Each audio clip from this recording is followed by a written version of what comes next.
Okay အားလုံးပဲမင်္ဂလာပါကျွန်တော်နာမည်တော့ Dragon ဖြစ်ပါတယ်ဒီနေ့မှာတော့ကျွန်တော်တို့ဒီ update 4.3 နဲ့တူပါလာတဲ့ဒီ DJ Levi နဲ့ Go Flash တို့ရဲ့ voice band နဲ့ဒီနောက်ခံ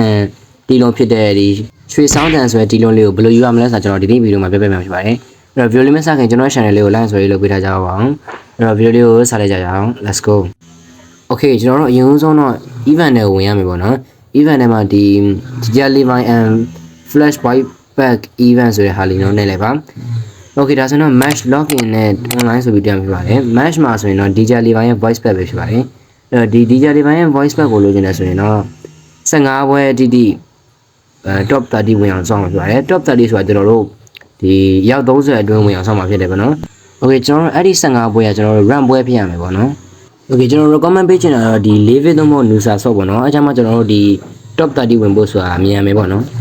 Okay ကျွန်တော်ဒုတိယတစ်ခုအနေနဲ့ကတော့ဒီ log in ဖြစ်ပါတယ်တော့ရုံနဲ့လေပါဒါဆိုတော့ဒီရွှေဆောင်းတန်ဆိုတဲ့ background တီးလုံးလေးကိုတွေ့ရမှာဖြစ်ပါတယ်အဲ့ဒီ background တီးလုံးလေးလိုချင်တယ်ဆိုရင်တော့ brother တို့9ရက်တီ gain နဲ့ဝင်ရမှာဖြစ်ပါတယ်